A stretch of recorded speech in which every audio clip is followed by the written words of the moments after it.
Declaration చేసినాము, మేము కామారెడ్డిలో పెట్టినాము, 42% రిజర్వేషన్ మేము కల్పిస్తామని చెప్తే దానికి కూడా ప్రభుత్వం వచ్చింది కాబట్టి ప్రభుత్వంలో ఉన్న పెద్దలు మా పాలసీ కూడా అదే కాబట్టి అనుకూలంగానే మాట్లాడినాం, అనుకూలంగానే ఓటు కూడా వేసినాం శాసనసభలో.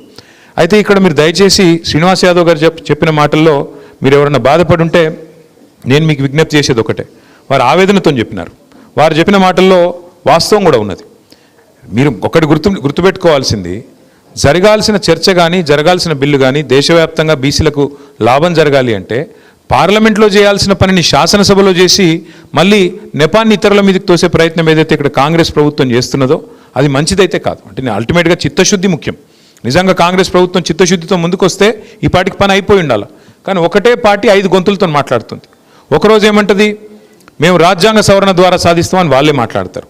ఇంకో రోజు పార్టీ పరంగా రిజర్వేషన్లు ఇస్తామని వాళ్ళే చెప్తారు. ఇంకొక రోజు ఆర్డినెన్స్ చేసినాం అయిపోయిందని ఇంకో రోజు వాళ్ళే చెప్తారు.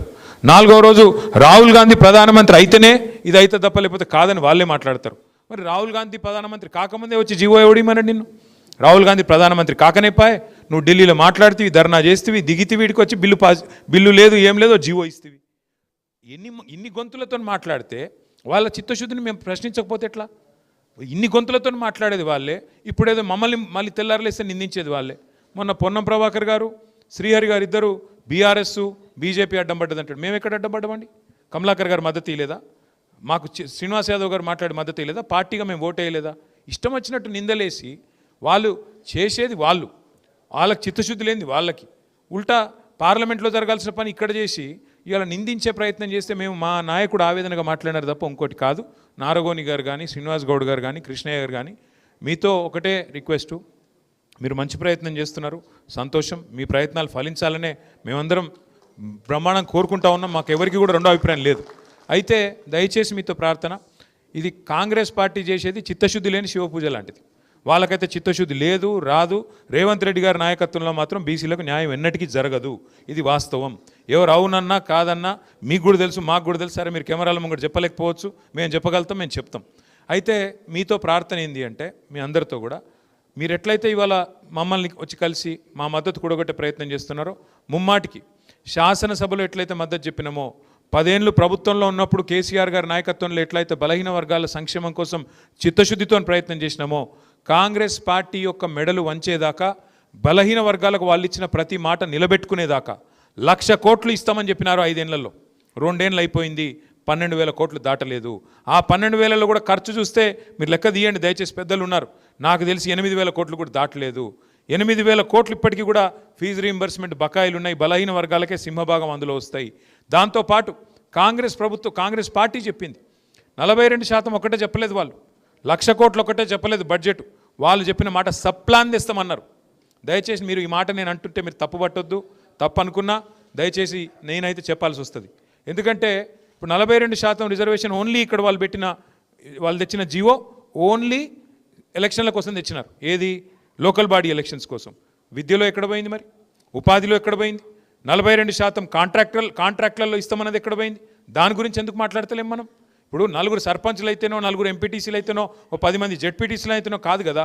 అల్టిమేట్గా 42% వాటా కాంట్రాక్ట్లలో ఎందుకు రావద్దు? మరి వాళ్ళే చెప్పారు కదా బీసీ డిక్లరేషన్లో.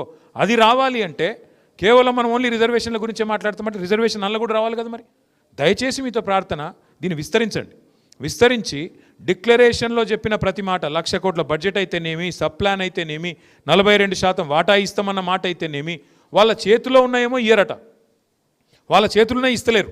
అది మనం అడుగుతలేం. 42% ఇవాళ కాంట్రాక్ట్లలో వాటా ఇస్తా అంటే ఎవరు ఆపుతున్నారు? ప్రభుత్వం ఒక జీవోతో అయిపోదా? దానికైతే ఎక్కువ అడ్డం రాదు కదా, దానికైతే సీలింగ్ లేదు కదా, సుప్రీంకోర్టు లేదు కదా.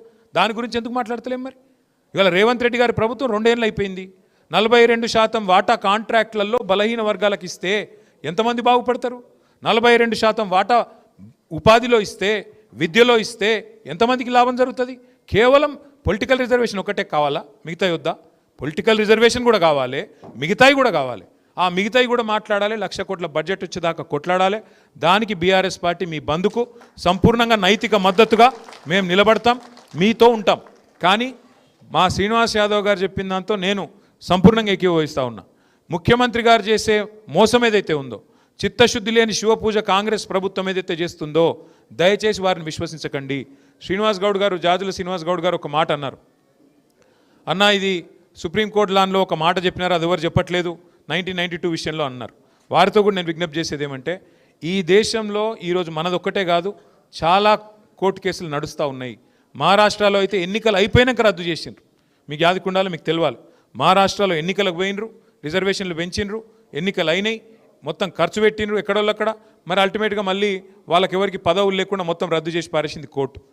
అల్టిమేట్గా దీని పరిష్కారం మీరు నేను ఎవరు ఏమనుకున్నా వాస్తవం ఏంది అంటే, ఇవాళ మోడీ గారు రాహుల్ గాంధీ గారు ఛాయ్ తాగే లోపల కావాలంటే పరిష్కారం అయిపోతుంది ఇద్దరు కూర్చొని.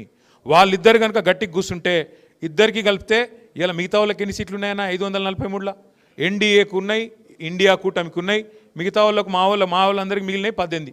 అందులో లేని వాళ్ళకి ఇళ్ళ లేని వాళ్ళకి మేము ఇవాళ మిగిలినాయి 18 సీట్లు మాత్రమే ఉన్నాయి. మరి వాళ్ళిద్దరూ కూడబలుకొని ఇప్పుడు మీరు బీజేపీ మద్దతు పలికిందని కృష్ణయ్య గారు నాకు చెప్పారు. బీజేపీ మద్దతు పలికితే బీజేపీకి పార్లమెంట్లో బిల్లు పెడితే ఎవరు ఆపుతారని నాకు అర్థం కాదు. మేము ఓటేయమా, కాంగ్రెస్ ఓటు ఓటేయడా, ఎవడాపుతాడు? మద్దతు పలుకుడు అంటే ఇక్కడ కాదు కదా. ఒకసారి మోడీ గారి దగ్గర తీసుకుపోమన్నారు బీజేపీ వాళ్ళకి చెప్పరు, మేము కూడా వస్తాం. మోడీ గారి దగ్గర అపాయింట్మెంట్ ఇప్పిండ్రి, మేమందరం వస్తాం. మోడీ గారు ఒక్కసారి అనుకుంటే దెబ్బకే అయిపోతుంది. తెల్లారి బిల్లు పెట్టచ్చు, స్పెషల్ సెషన్ పెట్టచ్చు, బిల్లు పెట్టచ్చు, ఒడిసిపోతుంది. అంటే నేను అనేది ఏంటంటే